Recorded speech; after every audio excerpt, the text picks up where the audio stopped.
Here's a topic most Christians won't touch. According to Zechariah Sitchin's translation of ancient Sumerian tablets, the Anunnaki played a direct role in human history, as recorded in the Bible, including the creation of humans and the rise and fall of ancient civilizations in Mesopotamia. The Anunnaki's involvement in human affairs is said to have begun before the Great Deluge or Flood mentioned in the biblical story of Noah. They arrived on Earth approximately 445,000 BC and established their first settlement at Eridu, known as Earth Station 1, or the Eden. Initially, they sought gold in the waters of Mesopotamia, but later discovered larger deposits in the Abzu, believed to be located in the southern African kingdom of Great Zimbabwe. By 400,000 BC, a total of 8 cities, with Nippur serving as the mission control center, had been completed. According to the tablets of creation, the Anunnaki created a primitive worker, Homo sapiens sapiens, by combining Homo erectus and Anunnaki DNA to fulfill their need for a labor force in gold mining. The transition from primitive to modern humans appeared to occur within approximately 40,000 years, a significantly shorter period compared to the gradual progression observed in previous hominid species. The reasons behind this rapid change remain unclear and lack a satisfactory environmental or other explanation. The Anunnaki's involvement with humans continued in the pre-flood cities, where humans served and assisted them. However, the Great Deluge around 12,000 BC led to the destruction of most of these cities and human settlements, marking the end of the olden times, as recorded in the Book of Genesis. After the flood, around 10,500 BC, the Anunnaki established a new spaceport control center on Mount Moriah in the Sinai Peninsula, which would later become the site of Jerusalem.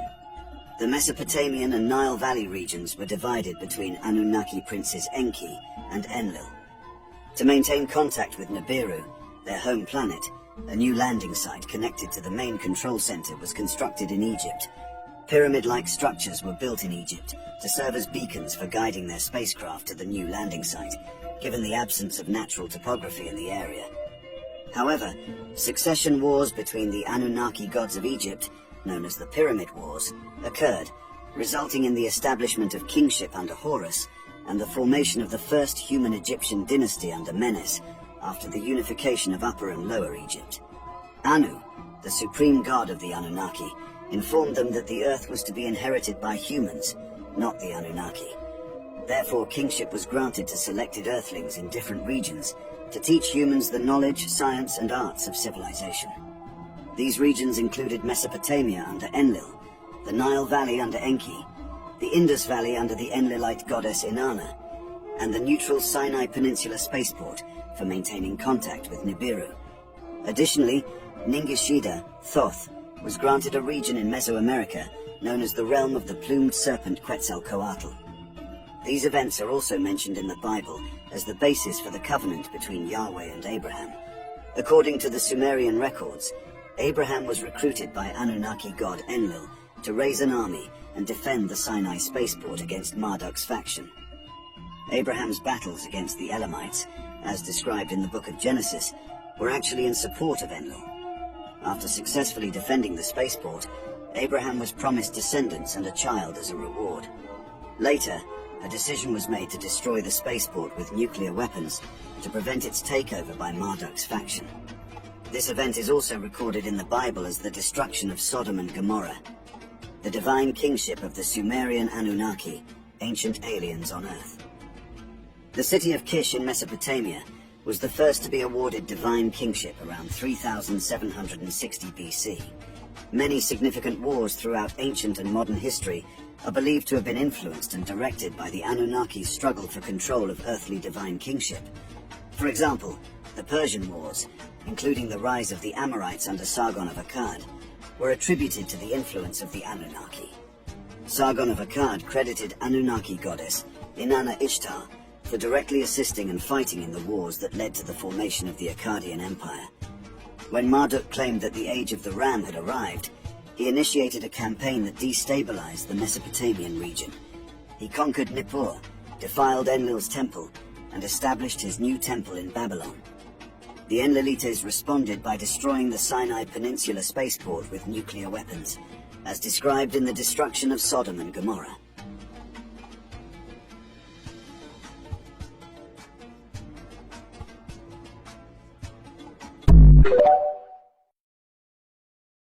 What if I told you that the God of the Bible isn't a God at all? The God you think you know from the Old Testament is, in actuality, an entire pantheon of far older Sumerian gods. Gods called Anunnaki. Then the Elohim said, "Let us make man in our image, and after our own likeness." Genesis 1 verse 26. The impact of ancient Near Eastern cultures on biblical texts is an established area of study in biblical scholarship. There are notable similarities between biblical stories and the myths, legends, and literature of neighboring cultures, such as the Babylonians, Sumerians, and Assyrians. One instance of this influence is the flood story, which appears in various ancient Near Eastern cultures, including the Epic of Gilgamesh, a Mesopotamian flood myth that predates the biblical account by centuries. Both tales describe a global flood brought by the gods to wipe out humanity, except for a single family and a collection of animals. Another example is the creation story, which also exists in several neighboring cultures, including the Babylonians and Sumerians. In both the biblical and Babylonian versions, there is a description of primeval chaos, a separation of waters, and the creation of the world and humankind. The Hebrew word Elohim is formed by adding the plural ending im to the singular noun Eloah, meaning gods. This name for God is the most frequently used in the Hebrew Old Testament. It refers not to a monotheistic God, but to a group of divine beings who created and governed humanity. This suggests a connection with the Anunnaki of Sumerian mythology, who were also described as humanity's creators and rulers. Furthermore, the Bible states that Abraham, the father of the Israelites, and a significant figure in Judaism, Christianity, and Islam, hailed from the city of Ur in Mesopotamia, present-day Iraq. Ur was a significant Sumerian city-state in ancient times, located close to modern-day Nasiriyah. Abraham and his wife Sarah left Ur and traveled to Canaan, as God had promised to give them and their descendants the land as an inheritance. The story of Abraham and Sarah is a significant part of the Hebrew Bible, with their journey from Ur to Canaan being a significant event in Israelite history. It is possible that the stories they brought with them about the Anunnaki gods influenced the biblical texts, even though the stories were modified over time to remove the old gods and replace them with a new god with an agenda of control.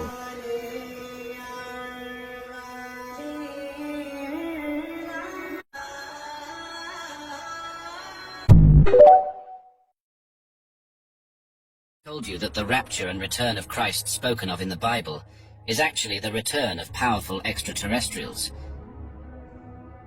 Throughout history, numerous cultures worldwide have shared strikingly similar narratives of beings from the heavens descending to Earth, imparting knowledge and influencing human civilization.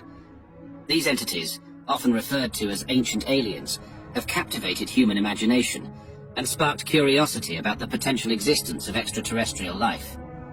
Ancient alien encounters are not confined to a specific culture or era, but rather form a pervasive theme across diverse civilizations. From the Sumerians and Egyptians to the Mayans and Hindus, these encounters are embedded in their religious texts, art, and architectural marvels. Ancient alien proponents often point to the mysterious construction of ancient structures like the pyramids of Giza or the Nazca lines as potential evidence of advanced extraterrestrial assistance. One of the common threads in ancient alien narratives is the imparting of knowledge and advanced technology to humanity.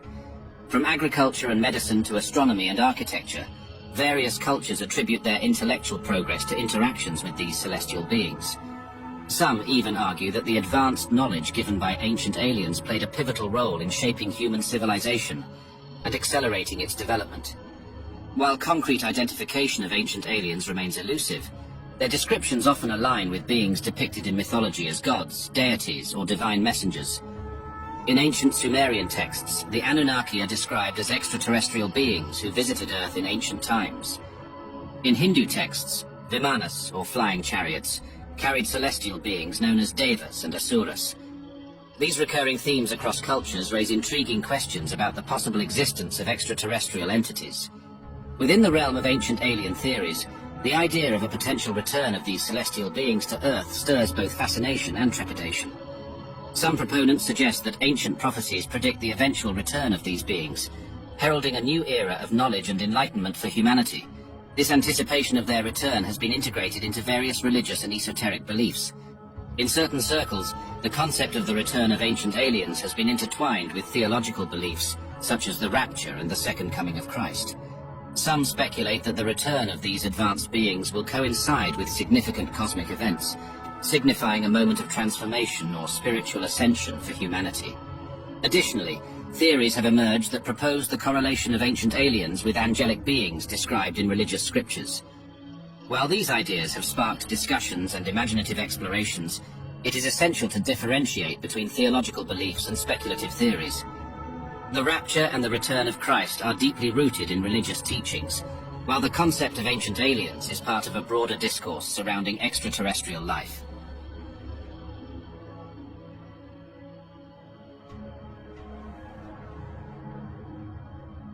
Amusing when you think about it.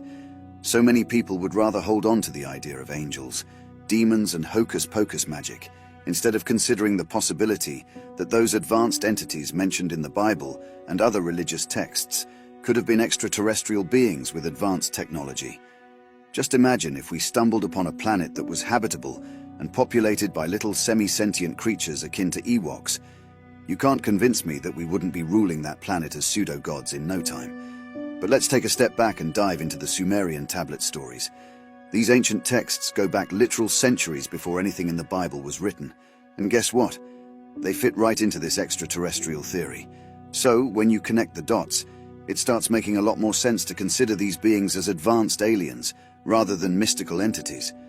When we delve into the Sumerian tablet stories, we're transported to a time long before the Bible even came into existence. These tablets offer a treasure trove of tales that seamlessly align with the idea of extraterrestrial involvement. It's as if those ancient civilizations were in on the secret, weaving stories of interactions with beings from other worlds. Imagine those Sumerian scribes carving out their cuneiform symbols, recounting encounters with beings who possessed knowledge and technology far beyond their own. These tales tell of gods descending from the heavens, imparting wisdom, and even mingling with humans. Oh, and let's not forget the story of the Watchers from the Book of Enoch, who could easily be seen as extraterrestrials who broke the law by messing around with humans. It's a classic case of forbidden love, except on a cosmic scale. And guess what? The powers that be decided to keep the Book of Enoch out of the Bible. Coincidence? I think not. Now here's where things get even more intriguing.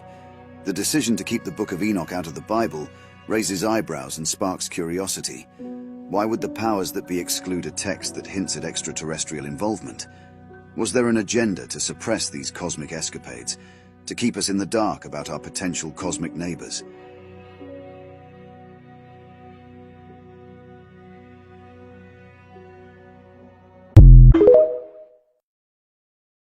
What if I told you that Jesus and Lucifer might be one and the same?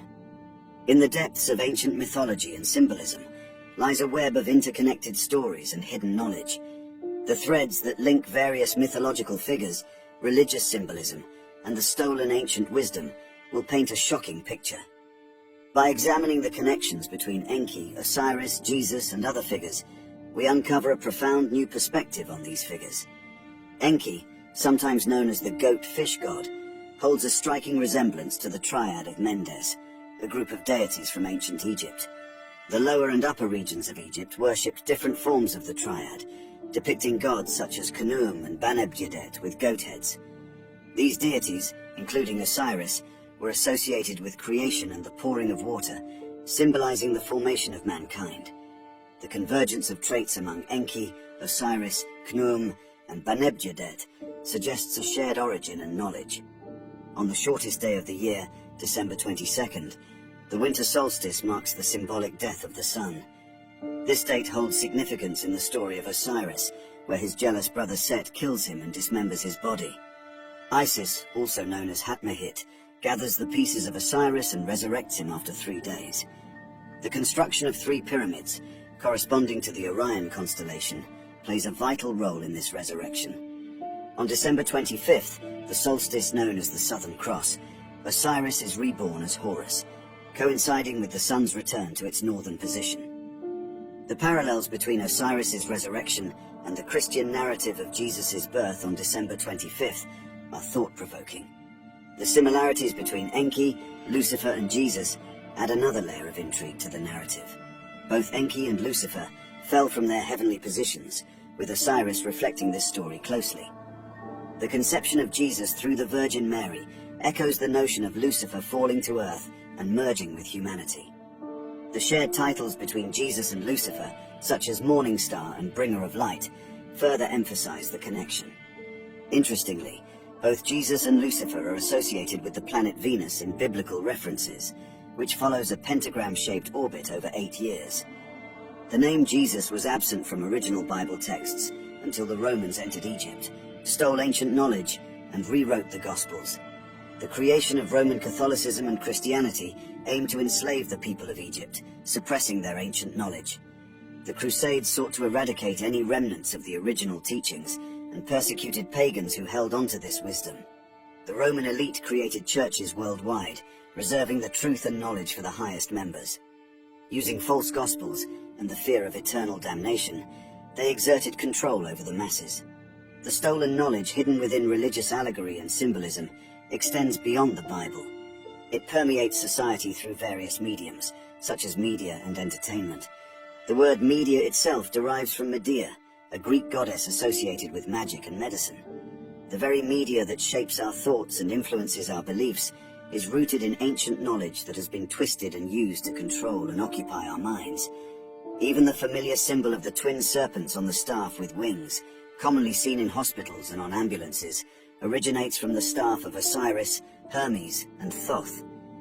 This symbol represents the Kundalini energy, the serpentine force that rises up the spine, connecting us to higher realms of consciousness. This sacred knowledge has been co-opted and diluted, reducing it to mere medical symbolism, detached from its true spiritual significance.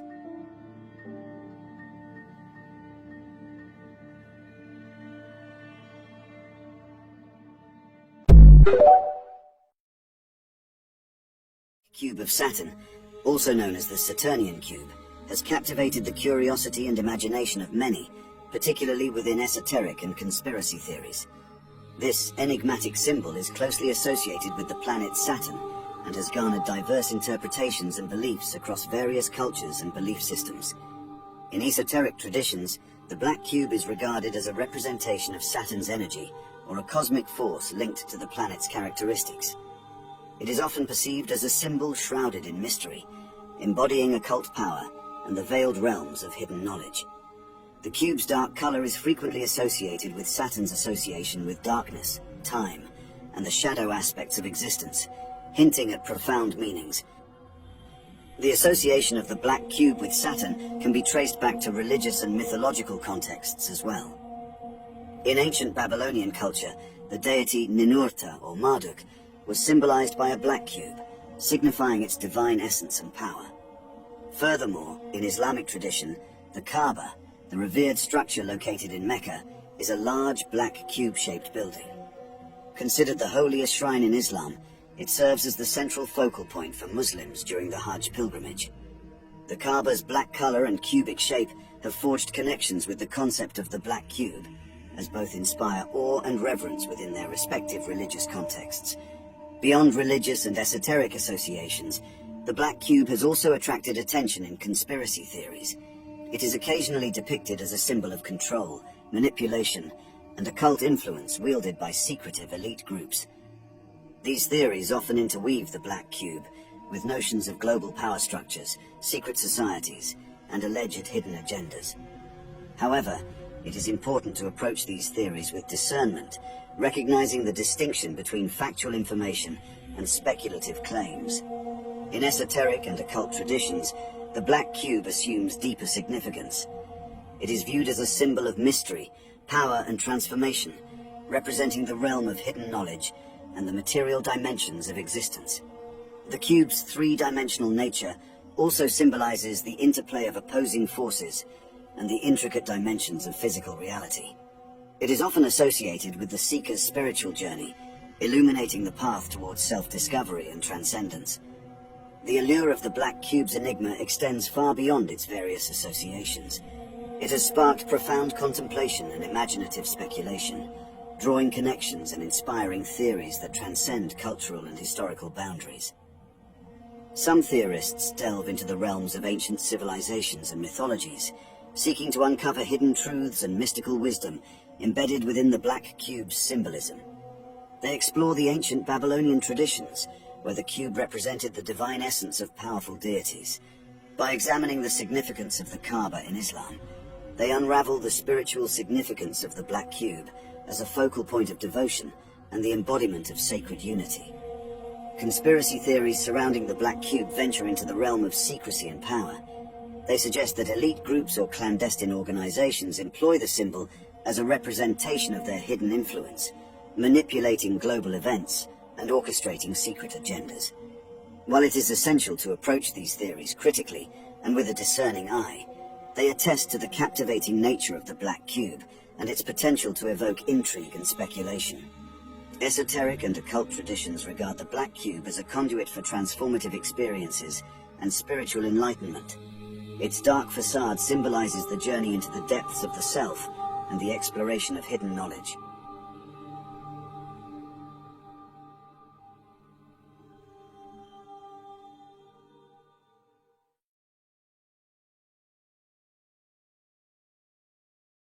You